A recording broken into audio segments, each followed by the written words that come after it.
Get out of your apartment within 48 hours. My mother said it with a beaming smile. She said it with the same lightness as if she were announcing the dinner menu. The words were spoken in the middle of the chaos of our family reunion, where all our relatives gathered once a year, and they were neither a joke nor a metaphor. Until a few hours before hearing those words, the reunion was supposed to be as peaceful as always. It was at my uncle's vast backyard. There were the smell of grass, the savory smoke of hamburgers grilling on the barbecue, and the constant laughter of my relatives. But to me, that clamor always felt like something happening on the other side of a pane of glass. As an analyst at the State Department, it is my daily routine to read people's true intentions from their expressions and tone of voice. And this place was a treasure trove of fake smiles and true feelings. Ava! The one who called me with a big smile was my mother. Her voice sounded as if it carried pure affection with no hidden meaning, at least to any untrained ear. I walked toward her with a plastic cup filled with iced tea in my hand. I need to talk to you. She gently took my arm and pulled me a little away from the crowd. Her expression was as if she were about to reveal some wonderful surprise. It's about Zoe and Tyler. The thing is, they seem to be looking for an apartment to start their new life. Almost overlapping with her words, a particularly loud voice from Zoe echoed from a nearby group of relatives. It sounded almost like background music prepared for this very conversation. So Tyler got another promotion, and now he has more social obligations, and this watch is a necessary expense for building relationships with clients. Zoe was flaunting the luxury watch on her wrist as if to show it off. It's different for me than it is for Ava. We always have to aim higher, so the stress is intense. That's why we need a home where we can truly relax. Her words were clearly directed at me. In her logic, her success and stress were more valuable and deserving of priority than my stability and peace. As if she had been waiting for that cue, my mother tightened her grip on my arm and said, "So, I have a favor to ask. Please move out of your apartment within 48 hours. For a moment, I couldn't understand what she meant. The noise in the backyard faded, and only her smiling face burned into my eyes in slow motion. What? What do you mean? Because Zoe and Tyler need the apartment. It's spacious and in the perfect location, isn't it? She said it as if it were the most obvious thing in the world. At that moment, Zoe interrupted our conversation with a tablet in her hand. Her face was shining like a child talking about her dream home. Look, Ava, this is the new layout. Zoe proudly held the tablet screen up for me to see. Displayed on it was a detailed 3D renovation image of my apartment. The walls had been removed, and unfamiliar modern furniture was arranged. This is my apartment. Why do you even have this? Zoe answered without the slightest hint of guilt. I measured everything the last time I visited. If we take down this wall, the main bedroom will be so much bigger. I already contacted the contractor. As soon as you move out, we can start construction. At those words, I felt something snap inside my head. It went beyond anger. I felt a kind of chill run through me. Wait. Hold on. I never said I was moving out. And that is my home. How can you plan everything on your own and then tell me to get out? Are you out of your mind? Both my mother and Zoe exchanged glances, looking genuinely shocked by my words. Mom furrowed her brows like a tragic heroine. You've always been like this, Ava. Always thinking only about yourself. When the family is struggling, why can't you show a little compassion? You have no idea how worried we are about Zoe. Then, Tyler, who had been silent until then, stepped in as if to calm things down. He placed a hand on Zoe's shoulder and looked at me with a sympathetic expression. Ava, calm down. We don't want to cause you trouble. But honestly, our current house is really cramped, and Zoe is under a lot of stress. We're family, so isn't it natural to help the ones who are having the hardest time? It might be a small inconvenience for you, but for us, this is the start of a new life. Those seemingly reasonable words irritated me more than anything. They were all trying to paint me as the heartless, selfish villain. Then, my father, who had been standing with his arms crossed, finally spoke up in a tone meant to sound gentle and instructive. Ava, Tyler is right. Zoe and Tyler are struggling. As their family, you should cooperate at least a little. That single sentence made it clear that this plan wasn't just my mother and Zoe's doing. It had the full support of both of my parents. And then my mother spoke, as if she were scolding a disobedient child. Zoe and Tyler are starting a new life. As a family, helping each other is only natural, isn't it? Helping each other and kicking someone out of their home without discussion are completely different things. My voice grew a little louder. Relatives around us began glancing over, wondering what was happening. Don't be dramatic, Zoe laughed through her nose. You're single, so a smaller apartment would be more than enough for you. My mother nodded vigorously at Zoe's words and added her own blow. Exactly. And Ava, with your job, your company can easily find you another place, right? The benefits are good, aren't they? All thanks to our precious taxpayer money. There wasn't a shred of gratitude in her words, only a warped sense of entitlement, believing that public servants whose salaries came from their taxes should naturally bend to their convenience. And then Zoe delivered the final blow. Besides, you're a government employee, so you get to leave work on time anyway. You have plenty of time to pack for a move, don't you? Her insensitive assumption left me speechless. There was no point in continuing the conversation. In their minds, everything had already been decided. I shook my head and stepped away from the two of them. Enough, this is pointless. Oh, where are you going? We're not finished. Ignoring my mother's voice behind me, I walked through the noise of the party and headed toward my car. They didn't know. They never even tried to know what kind of work I actually did. Washington, D.C., Embassy Row. The apartment I lived in was a protected residence for diplomats under the jurisdiction of the State Department. As a senior cybersecurity analyst responsible for safeguarding national classified information, I held the highest security clearance, TSSCI. This apartment was a fortress designed to protect personnel with that level of clearance. Numerous discreet surveillance cameras, security guards constantly patrolling the area, and a security gate that strictly screened all visitors. This was not just an apartment. It was a facility under strict government control. Their misunderstanding wasn't just ignorance. It was a deliberate distortion of reality that they themselves had been constructing for many years. There was a time when I tried to share my world with them. When I told my mother that I was studying cyber intelligence in graduate school, she only said, "Well, I don't really understand difficult things like that, but make sure you don't wait too long to get married." Zoe openly laughed through her nose and said, "Is doing that nerdy stuff actually fun for you?" In the value system they use to measure people, my passion and my career were things too meaningless to even register. For them, success meant finding a wealthy husband like Zoe did and posting impressive-looking photos of their lives on social media. That was all. So they shoved my job into a vague category of something government-related. By doing so, they could shrink a daughter they couldn't understand into something small enough for them to feel comfortable with, something they believed they could control.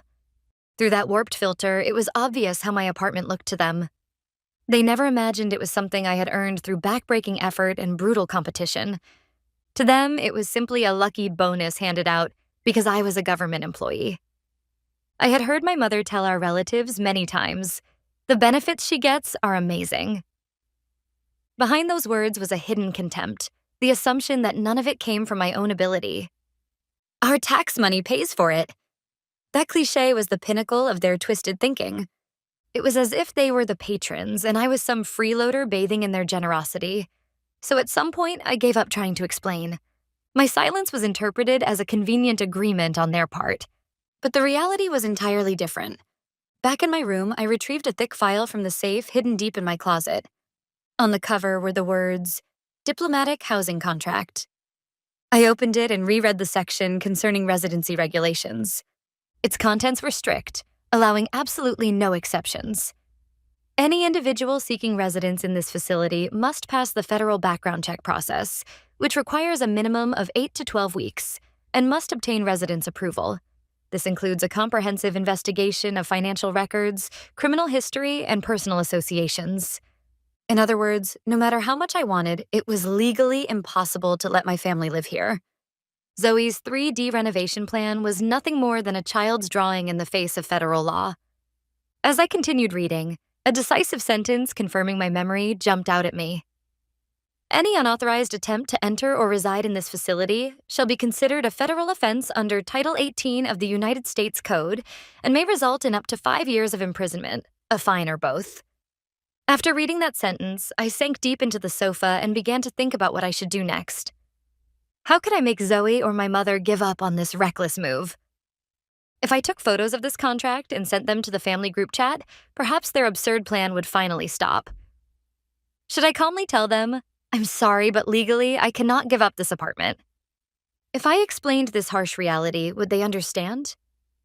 Or would they only blame me? I couldn't organize my thoughts. Without any clear answer, I went to sleep that night with a heavy heart.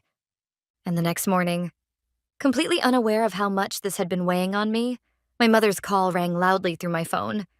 When I pressed the answer button, the noise on the other end was unusually loud, as if the phone were on speaker. "Hello, Ava. Zoe is here too." My mother's cheerful voice came through. "So, have you started packing for the move?" Before I could say anything, Zoe's irritated voice cut in. "We already paid the deposit to the movers. We're moving first thing the day after tomorrow, so be ready." At those words, all the hesitation I felt last night instantly turned into anger. "Wait, what do you mean? I haven't given permission for anything. Why are you making plans without me?" I could hear my mother sigh deeply on the other end, as if she were truly exasperated. "Oh, don't be dramatic. We don't need your permission. We talked with your father, and this is already a decision made by our family. All right?" Beep, beep, beep. The call was cut off abruptly.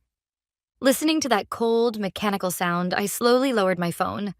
I felt ridiculous for ever worrying. Dialogue? Understanding? Those things had never existed from the start. They never intended to respect my wishes. Fine. Whatever happens now is not my problem. I quietly opened my laptop. I accessed the State Department's secure internal network and calmly began typing into the Diplomatic Security Service incident report form. Subject: Report of an attempted unauthorized civilian occupation of a protected residence facility, Embassy Row District.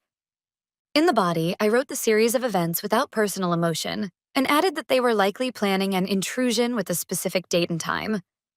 This was no longer a family dispute. It was a clear threat to a facility tied to national security. A few hours after I clicked the send button, my direct internal phone line rang. The display showed the name of my supervisor, Ryan, who was also the deputy director of the Diplomatic Security Service. "Ava, I read your report." His voice was as calm as always, but beneath it, a sharp tension was present. "This is not a joke, is it?" "Unfortunately, no." "I see." After a brief silence, Ryan spoke. "I'm sorry that your family is involved, but we will handle this according to protocol. Your apartment is a level 4 protected facility. Unauthorized entry, under any circumstance, is not permitted. We will increase security and be fully prepared on the day. You should focus on your duties as usual, without worrying about anything." His words loosened the tension that had been winding tightly inside me.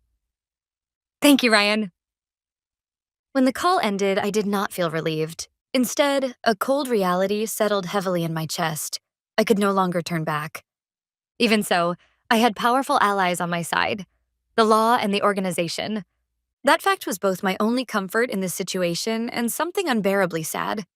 Because somewhere inside, I had still hoped for one thing: that my mother or Zoe would, at some point, realize they had gone too far. Just one phone call would have been enough. "I'm sorry, I should have been more rational." A single sentence like that was something I secretly longed for. But they crossed that final line without even a moment's hesitation. My last remaining hope had been completely severed by the phone call that morning. So this was no longer an action taken to punish them. It was the only way left to prevent them from hurting me any further, the only way to protect myself. The hours that followed felt like the calm before a storm. All I could do was quietly wait for what was bound to happen in order to protect my life, my heart, and my right to exist here.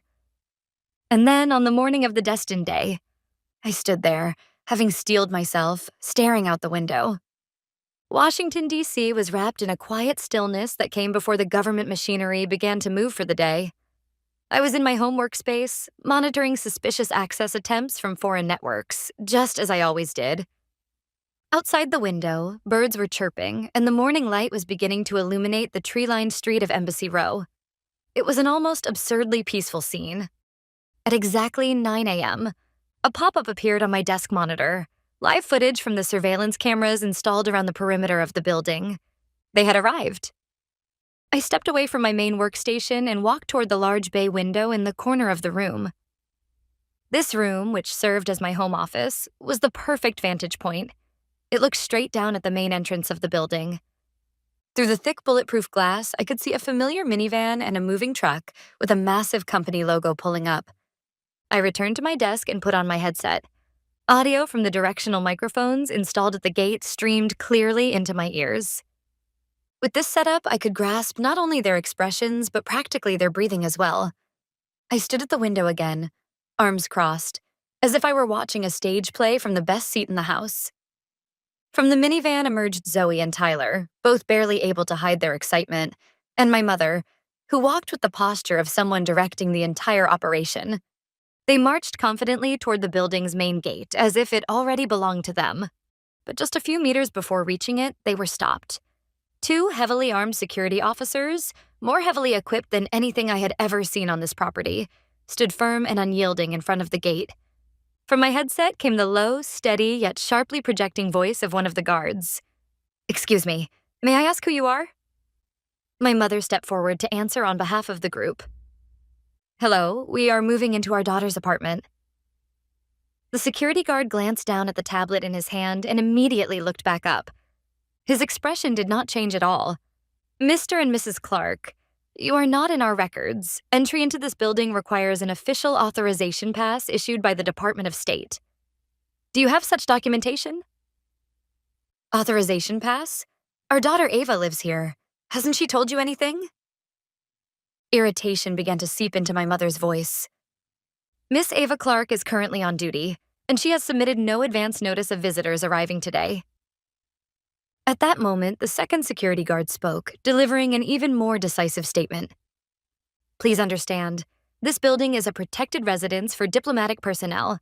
Any unauthorized attempt to enter or reside within the facility is strictly prohibited by federal law. Further approach will be regarded as unlawful entry." "Unlawful entry?"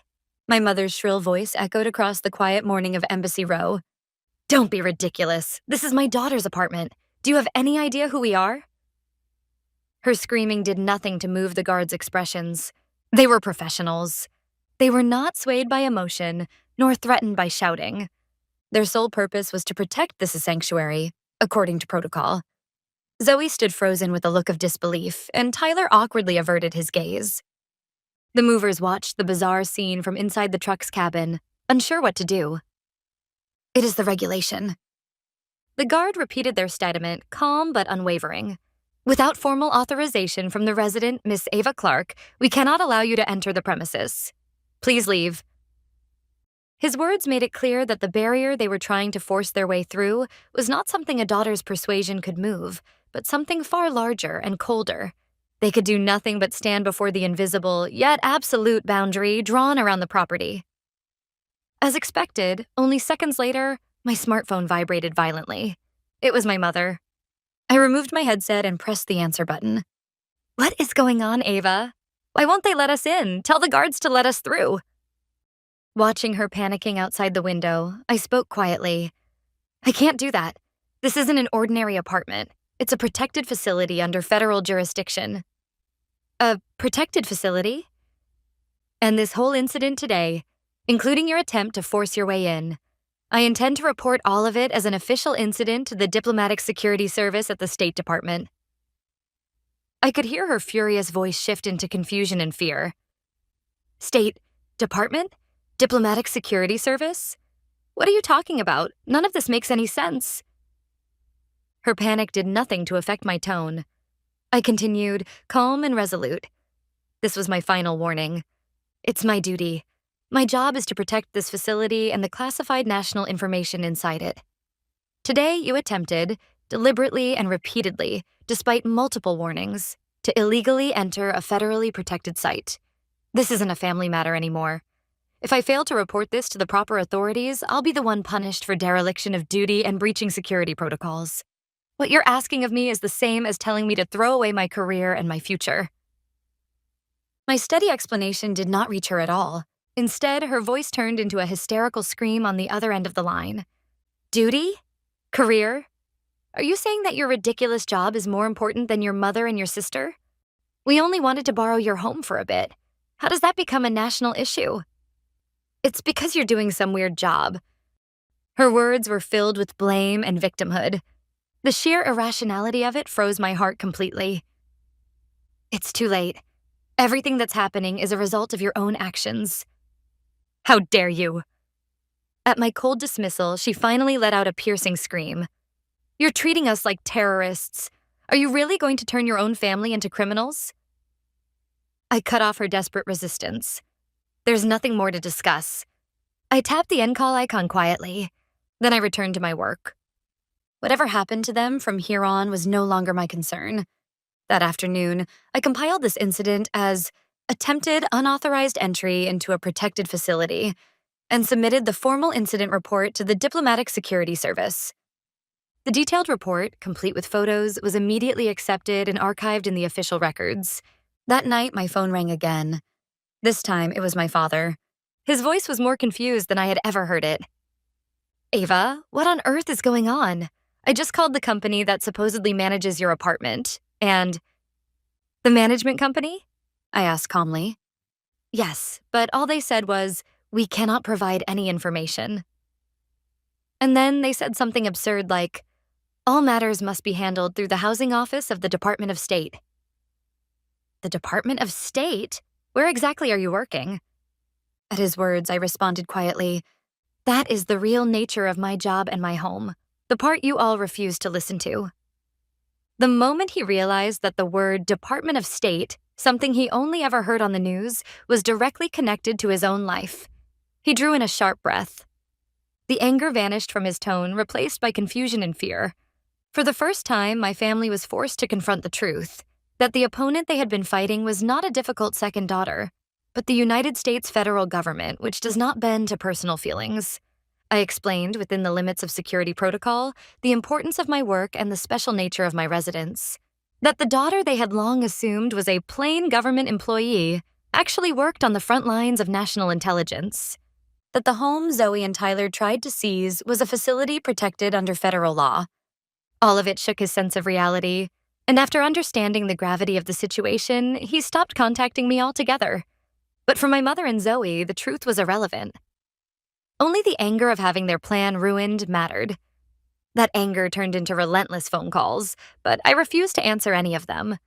When they realized I would not pick up, my phone erupted with furious text messages. How could you do this to us?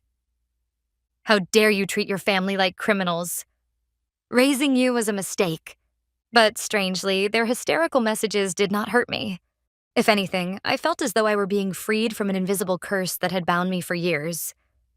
Zoe sent only one message. Because of you, Tyler's company has flagged his background check. I thought it was nothing but the consequences of her own actions. My father simply stayed silent. In his own way, he must have realized the enormity of his mistake. But his silence was not enough to stop my mother and Zoe. They would never back down on their own, and I became certain that if things continued like this, my mental health would deteriorate. So I contacted a lawyer, explained everything calmly, and asked them to file for a restraining order prohibiting Zoe, Tyler, and my parents from approaching my apartment, my workplace, or contacting me in any form. After finishing the call with my lawyer, I blocked all of their contacts without hesitation. That was the final boundary drawn between me and my family. From that moment on, my relationship with them was completely severed. No, perhaps it had never truly existed in the first place.